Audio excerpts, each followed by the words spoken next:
Hey guys, Everyday Aficionados with another liqueur review for you. Today, we have a liqueur that is really close to my heart. Grand Chartreuse.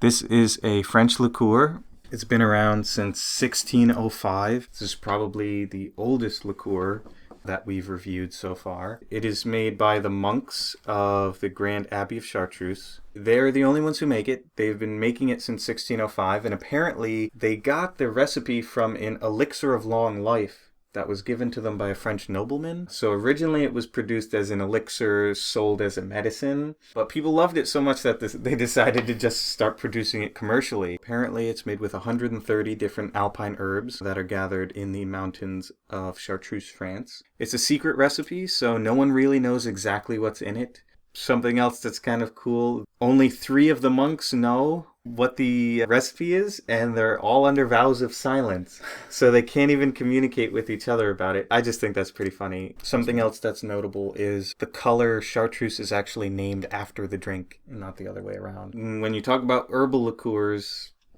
this is definitely one of the ones you have to mention. It's similar in its taste profile to something like Jäger, although Jäger is not nearly as complex or pleasant. Yeah. This is also a very expensive liqueur. It'll usually run you about $55 a bottle, but we both are avid fans of it. So it has a very rich history, and it's one of the reasons why I fell in love with liqueurs in the first place. This is the first liqueur I ever tried, and it really epitomizes what I love about artisanal and traditional liqueurs and why I favor them over the more new stuff like flavored vodkas.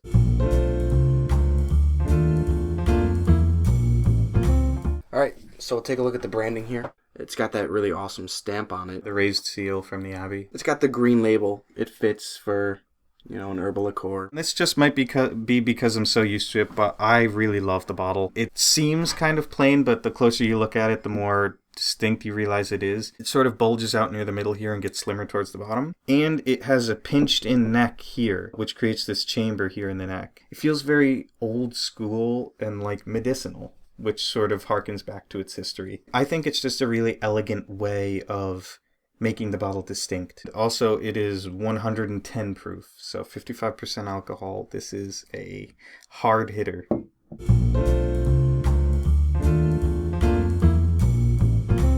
As is tradition with chartreuse, we will be drinking it on the rocks. I would definitely recommend having it on the rocks. I won't even bother drinking it any other way. So is it like common practice that like everyone usually enjoys this on the rocks? Again, it's kind of like Jaeger, where even the manufacturers recommend serve chilled or on the rocks. If the manufacturer recommends it that way, usually that's the way you should be drinking it. But it is drank room temperature and drank as a shot sometimes as well, but that's just not the way I really enjoy it.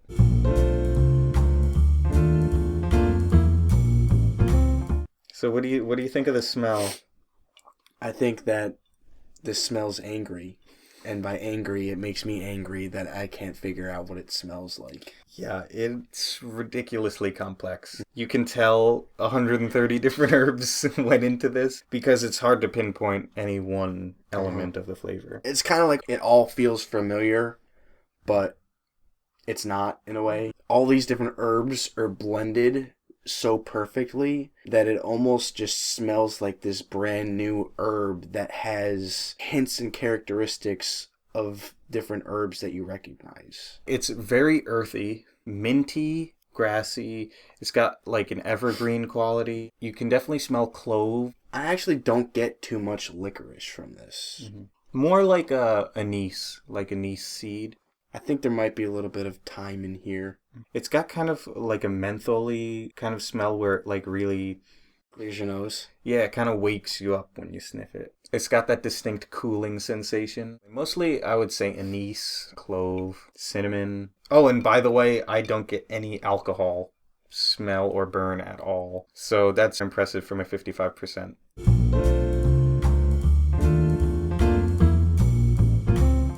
Cheers. It really packs a punch. Not in like a, whoa, oh my god, that attacked my palate kind of way, but in a, there is a lot in here. Yeah, it's got an intense flavor to it, not overbearing. Is definitely a sipper. You would not want to drink this gulps at a time. I think that's one of the things that separates it from Jaeger. If you really chill Jaeger, it's so sweet and there's so much sugar in it that you can just kind of gulp it down in shots pretty easily. Although it does have a similar quality as other Kräuterlikörs like Jaeger. There's a very nice warming, but it's never a burn. It's got a very woodsy kind of quality. The warming is almost like a campfire warming. Very comforting, kind of spicy.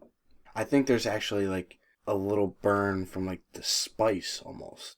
The anise comes through a lot with the flavor. A lot like licorice, black licorice, although less pungent. Definitely has a good grassiness to it. Yeah, and that almost lends itself to the body. It's almost like chewing on leaves. Woodsy is just the perfect way to describe everything about this. Yeah. It sort of calms you down. Very meditative. Has like a tea-like quality. Really strong herbal tea. Makes it for a really great nightcap, by the way. It's really zen. It like makes me think about, like I'm just constantly thinking about the flavor whenever I drink chartreuse. It's just really complex. Easily the most complex liqueur I've ever tasted. Yeah. It has layers of flavor that are very hard to pick apart, but that lend themselves to being studied. You can kind of lose yourself in the act of finding the flavor. Definitely like a slight herbal bitterness. I get it more on the finish than I do on the entry. It's fairly sweet, but the sweetness isn't dominant. It's just sweet enough. The flavor and the warmth and the spiciness are kind of what stick with me. The sweetness and the alcohol quality don't even come into my mind. It's all about the flavor, which is really high praise for a liqueur, because liqueurs at least have a reputation for being all about the sweetness and basically making alcohol palatable. This is definitely doing a lot more than that. There's definitely a little bit of like a nutmeg hidden in there, I think. Yeah, and it kind of has that like numbing quality that nutmeg has when you get a lot of it. Spearmint. Like a licorice root type flavor. Maybe even fennel. It's almost Christmassy in its profile.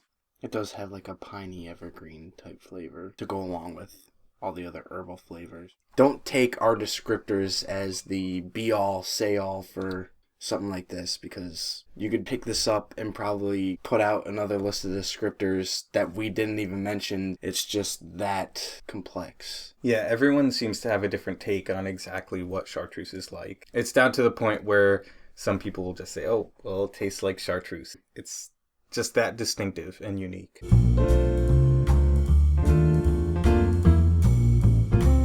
So, as you can see, we have 2 empty glasses, which means unanimous recommendations. This started my journey into the world of liqueurs, the first liqueur I ever had and loved. I honestly feel that something is missing when I don't have it in my collection. It's so complex that I feel like I could be going back to it year after year after year and always discovering something new. But not only is it interesting in the sense that you can just drink it and think about it for a long time, it's also satisfying. It's delicious. The combination of herbs, despite there being so many of them, works wonderfully. It's like a beautiful tea that you can never quite describe exactly what's in it. It helps calm you down after a long day. The history, the taste, everything comes through with this. It is the perfect package for an artisanal liqueur. I think it goes without saying. I give this a 5 out of 5 easily. I'm right there with you. On our rating scale, I'd have to give it like a 5+ out of 5, just because we can't go beyond 5, but like this goes above and beyond. It's one of my favorite liqueurs. You introduced it to me, and I'm really glad you did, because I probably would never come across this myself. It's become one of my favorite drinks. It's one of those drinks, like you said, I could see myself coming back to this time and time again, and I feel like it'll feel new every time you come back to it.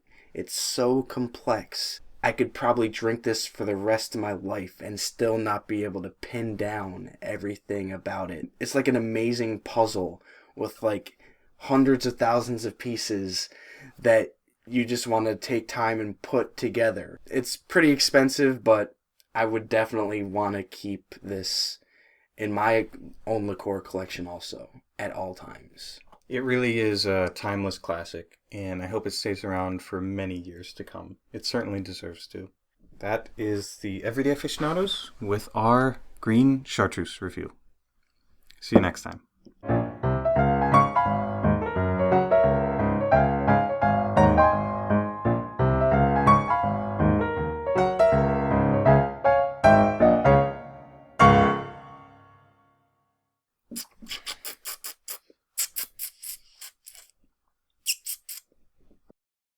I'm so used to being able to just be like, boom, boom, boom. Yep.